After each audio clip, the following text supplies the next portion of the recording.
O tema que pretendemos abordar é a vingança, efeito natural, criminoso, da calúnia. Porque todo mundo sem estrutura moral que se sente ultrajado, apontado, diminuída a sua moralidade, destituído dos seus valores, deixa-se dominar por certos requisitos, pela animosidade, pelo rancor e pelo desejo de restabelecer a sua verdade, vingando-se daquele que o destratou. A vingança é, portanto, um crime de efeitos posteriores tão grande quanto a própria calúnia. É comum dizermos, aqueles que se acreditam religiosos, eu perdoo, mas Deus me vingará. E transmite a Deus uma natureza humana e de uma covardia infinita. Alguém me dá uma bofetada, é uma coisa comum, mas Deus vai dar-lhe lepra, vai dar-lhe câncer, vai cobrar por mim. É ainda uma herança do nosso egotismo. A nossa herança egóica é inteiramente animal. Porque na fase primária, no trânsito do Pithecanthropus erectus, do homem animal, bípede, porém animal, e do Homo sapiens, aquele que começa a pensar, vai uma imensa distância de mais de 1 bilhão de anos de transformações em seu corpo físico, particularmente nos neurônios, e de seu corpo espiritual, através das reencarnações. Graças às reencarnações, nós temos os sentimentos de amor ou de animosidade, de simpatia ou de ódio, de trabalho ou de indolência. É uma herança que nós trazemos da faixa primeva, da faixa animal, a astúcia dos felinos, a indolência da preguiça, como remanescentes que a educação, o conhecimento, a cultura vão trabalhando ininterruptamente. E, para tanto, em todas as épocas, desde as mais recuadas, assevera-se que Jericó, na Palestina, é a cidade mais antiga do planeta terrestre. No entanto, Platão já asseverava que, antes desta cultura, desta civilização, houve uma outra cultura, uma outra civilização. A civilização antítota era aquela civilização que atingiu o ápice do aperfeiçoamento intelectual. Mas o aperfeiçoamento moral não correspondeu à mesma expectativa. E a tecnologia, em mãos malvadas, torna-se instrumento de destruição, por causa do ego, o desejo de ter, de dominar, de sobrepor-se. Nós estamos seguindo mesmo aqueles passos das tradições antigas da Atlântida, cuja prova geográfica são os Açores, as ilhas no oceano que pertencem hoje à Espanha, que seriam os picos do grande planalto que afundou depois do que seria, talvez, uma explosão nuclear, quando a Terra mudou o seu movimento desapareceu aquele movimento perpendicular para a inclinada de 23 graus que permite o dia, a noite, as estações do ano.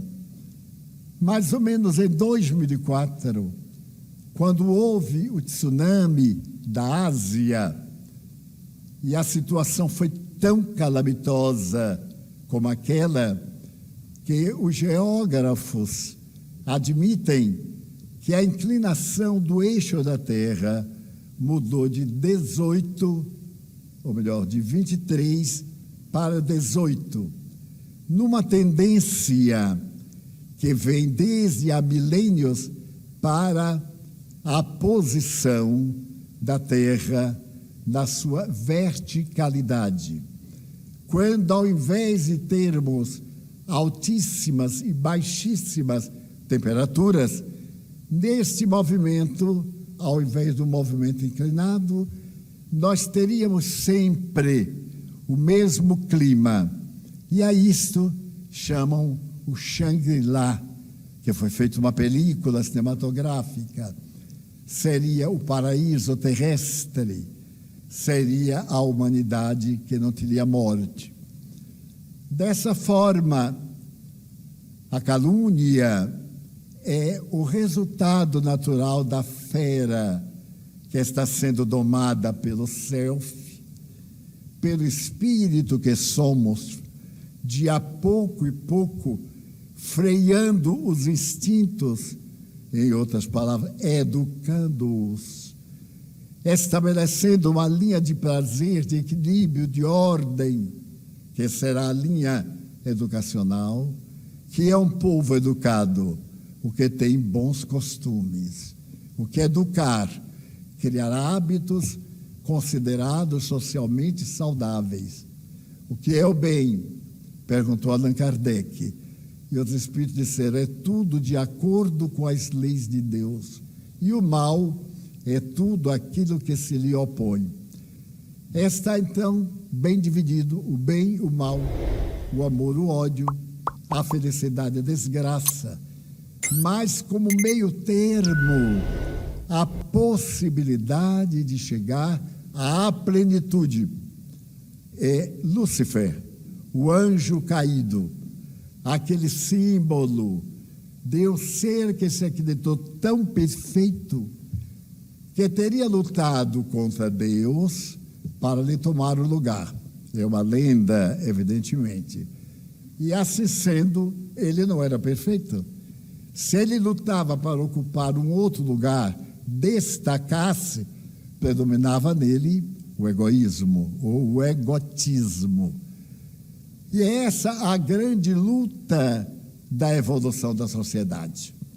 Nós vimos que desde priscas eras, o ser humano é belicoso, é guerreiro, é intrépido, como dissemos aqui inúmeras vezes, é portador do medo, é portador dos instintos básicos, nutrição, repouso, reprodução, e ao mesmo tempo é sonhador. A imaginação faculta-lhe identificar a beleza e buscá-la.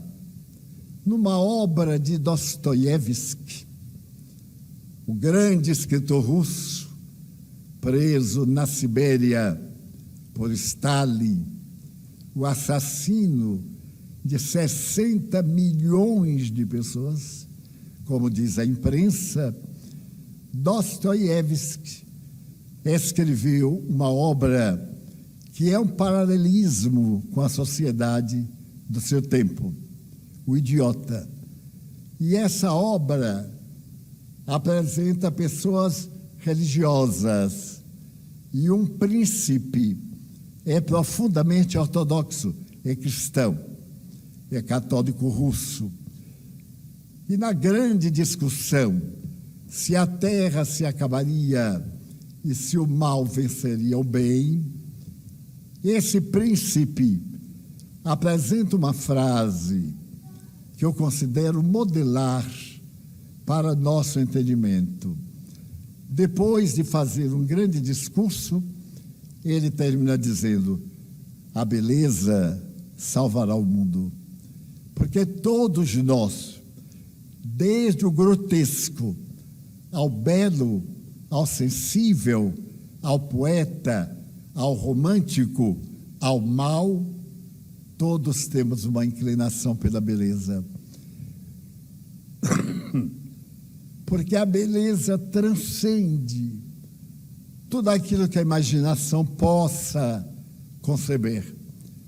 E nós vemos muitas vezes nas redes sociais espetáculos inimagináveis de beleza entre micro-organismos, entre células, entre galáxias, entre a destruição, como escreveu Emmanuel no seu belo livro Há 2000 anos, que subia do grande Vesúvio uma fumaça negra e tóxica, que de repente se transformou num incêndio que destruiria toda a região da Campana, em cuja área ainda hoje está uma das grandes cidades italianas e as belas cidades que sobem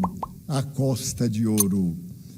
Dessa maneira, a beleza é a presença de Deus em toda parte. É conhecida uma história profundamente perturbadora.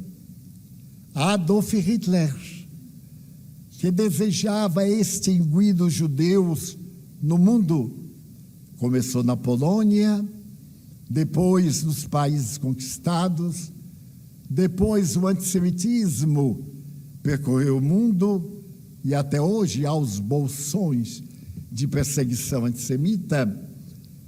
Ele amava uma criança, porque Hitler não é alemão. Ele vem da linda Cordilheira do Tirol. Ele é tirolês de nascimento. E numa das montanhas mais altas entre a Áustria e a Itália, foi construído o Ninho da Serpente, um palácio de aço, com toda a proteção, onde ele se homiziava quando dispunha de tempo. Na condição de tirolês, ele lutou para que a Áustria não se vinculasse aos chamados aliados. E por isso ele não a bombardeou. Somente um pouco de Viena, que eram de expressão militar. Pois esse homem, que odiava tremendamente os judeus, sem saber por quê, estava certa feita em Munique, e ele ia ter um encontro que ficou muito célebre entre Churchill, inglês, Roosevelt, presidente dos Estados Unidos, e ele, os três donos do planeta terrestre. Merece lembrar que Roosevelt havia sofrido de paralisia infantil e naturalmente usava a cadeira de rodas. Tinha muitos limites, mas era uma inteligência invulgar. Presidente da República Americana, casado com uma mulher notável, que trabalhou grandemente pelos direitos da mulher, Eleonora Roosevelt. Churchill era depressivo para ver no homem que criou uma frase que ganhou a guerra: nunca poucos venceram tantos. Foi a frase que ele disse em relação à pequena Inglaterra, com a poderosa Alemanha, que havia conquistado já, na época, mais de 10 países. E ele venceu a guerra. Ele tomava antidepressivo diário para poder manter o bom humor e sustentar o seu povo. Então nós vamos ver Stalin. Ele era filho de uma não russa, a quem mandou matar. E posteriormente, ele foi vencendo os pequenos países e formou a poderosa organização soviética, que foi derrubada por ocasião da queda do Muro de Berlim. Esses 3 homens deveriam decidir o destino da humanidade e foram fazer a foto oficial. O povo a uma distância regular. Quando uma menina de 3 anos saiu correndo, burlou a vigilância de soldados, saiu correndo e se jogou nos braços de Hitler. Imagina quem ela foi escolher. Com tanta gente ali, mas é a lei das afinidades. Ela abraçou e ele, que era casado com Eva Braun, se apaixonou totalmente pela criança, a ponto de levá-la à sua residência em Berlim, às cidades em que ia, num amor incomparável. Agora, notícia incrível: a menina era judia. E apesar de judia, a quem ele matou, repitamos, 6 milhões de pessoas. Quando nós damos um número, não dá ideia, mas 6 milhões de pessoas é a população da cidade do Salvador 2,5 vezes. Ele matou todos. Fora os outros povos, só judeus. Matou mais de 10 milhões de pessoas, tranquilamente, como quem mata moscas. Pois bem, esse homem tinha sentimento. Amou a Eva Braun. No momento em que perdeu, combinou com ela morrer. Mas como ele não confiava em ninguém, matou-a primeiro. E depois matou-se. E exigiu que o cadáver fosse queimado ali na porta de Brandemburgo, que separava as 2 Alemanhas. E separa a Alemanha do Norte e a Alemanha do Sul.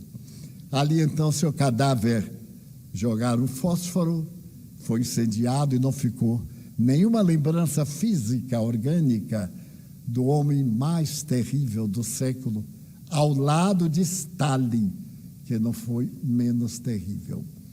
Mas essa digressão, muito rápida, para poder mostrar que dentro de nós escreveu um lindo poeta, Oscar Wilde, um dos melhores romancistas ingleses do século XIX, um dos maiores teatrólogos da Inglaterra, que era homossexual e foi condenado a 2 anos de prisão em Reading, a uma prisão tremenda, quebrando pedra. Ele que era escritor emérito, que era poeta, que era de uma sensibilidade ímpar. Hoje, com a mudança dos costumes, a velha Inglaterra tem na Casa Real, segundo a imprensa, indivíduos com máculas muito maiores, ou com dramas, ou com diferenças muito maiores, incluindo um dos filhos da rainha Elizabeth, o exemplo de dignidade, de postura, de honradez histórica. A mulher que governou mais tempo no mundo e que vai ultrapassar todos os governantes que já passaram pela terra. Mas como isto é possível? Se nós nascemos na hora do berço, e se nós morremos na hora da parada cardíaca e da falta de oxigenação do tronco cerebral, como é possível? Então, a mim, Deus me deu 95 anos de uma vida saudável. Eu só tive 2 pequenas cirurgias durante 95 anos. Uma de 5 horas, a outra de 3. Mesmo assim, poderia adiar sine die. E o indivíduo que nasce deformado, que tem os órgãos obliterados pela sífilis, por uma hereditariedade dantesca, que culpa eu teria se meu pai fosse portador de 3 ou 4 cruzes de sífilis e eu nascesse cego, surdo, degenerado? Eu amaria esse Deus que me fez assim e fez 12 irmãos meus perfeitos, sem nenhuma doença hereditária, que morreram todos depois dos 80 anos, porque lá em casa para morrer não é fácil. É depois dos 80 para aliviar. Então, a reencarnação, que nos leva a nos aprimorarmos cada vez. Somos hoje melhores do que ontem. E ouço pessoas que dizem assim: mas será que eu fui tão ruim assim? Eu não animo não, eu digo: não, meu bem, foi muito pior. Você está melhorando. E outros que dizem: eu não pedi para nascer. Pedi, o meu bem, chorando. Porque esse é o único meio de evoluir. É o único meio de eternizar o amor. Será que o amor é uma premissa para um berço e um túmulo? Que pergunte a alguém que é casado há 70 anos, casado, junto, amigado, hoje está na moda qualquer coisa, que a qualquer coisa está ali, 70, amigo, ainda descobrindo o céu cor-de-rosa e boninas azuis, que ainda sabe dizer com a voz lenta um velho poema: meu coração palpita e eu sinto por este caminho, porque a minha vida vale menos do que um arminho. Que poesia horrorosa. Mas a gente faz sem dúvida, porque quando ele está com a cabeça virada, como dizia minha mãe, tudo vira. Então o amor é eterno, retifico, é imortal, porque eterno só Deus. Deus não teve princípio, não tem fim, eternidade. Mas eu nasci, não morrerei nunca. Imortalidade. Ainda hoje eu estava pensando sobre como enfocar o que trago na alma. E o Espírito, muito amigo, me disse: não dê uma mensagem deprimente, fale da excelência do amor. A pessoa, quando ama, jamais deseja a desdita do outro. E para a sugestão de quem ama o amor, eu indicaria um livro chamado Há 2000 anos. A história do Espírito Emmanuel, através do médium Chico Xavier. Eu já li o livro 6 vezes. E antes de vir para cá, eu li as 2 últimas páginas, para poder me repletar do sentimento de amor, de ternura, e superar qualquer laivo de vingança. Como é bom a gente se vingar de alguém, mas como é horrível depois que vingou, porque depois que vinga, acabou o motivo da existência. Fulano de tal tomou a minha esposa, ela me traiu, fui roubado, e eu digo: ele há de morrer embaixo das rodas de um trator. E então o trator cai de um caminhão em cima dele, ele morre. Eu digo: estou vingado. E agora? O que é que eu faço da minha vida? Não tem meta. Agora, se eu disser assim: ai, a minha vingança é que ele viva bem, porque viver é uma arte. E nem todo mundo sabe esta arte. Viver são experiências, e experiências as mais belas também são feitas de ansiedade, de dor, de intranquilidade, até o coroamento pleno e total daquilo que chamaríamos a felicidade. Mas quantos medos mesmo na felicidade. O rico tem medo de ficar pobre. O pobre tem desejo de ficar rico só para ele mostrar a muita gente como ele era por dentro. Quantos me dizem, eu vou comprar na loteria, porque no jogo do bicho não dá. Só dá aí 20 mil reais, 30, mas na loteria, naquela não sei quantos milhões, para beber a taça da cicuta da infelicidade, da fortuna. Então, nesta obra que me refiro, tem um dos lances mais trágicos que eu já li a respeito dessa dualidade, né? A calúnia e a vingança. Senhor, eu gostaria de ser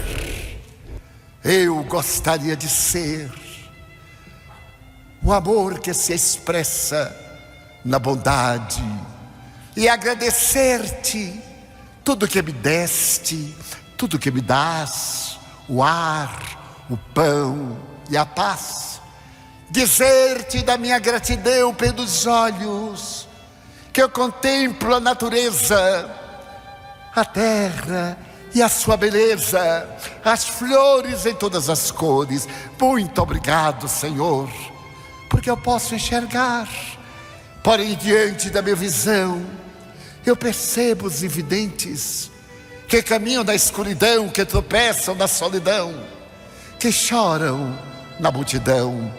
E por eles eu rogo com miseração, porque eu sei que depois desta vida, na outra vida, eles também enxergarão.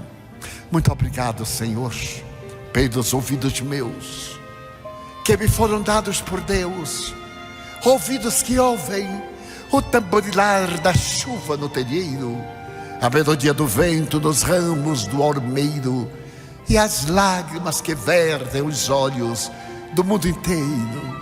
Ouvidos que ouvem a música do povo que desce do morro na praça a cantar, a melodia dos imortais que ouvimos uma vez e não esquecemos nunca mais.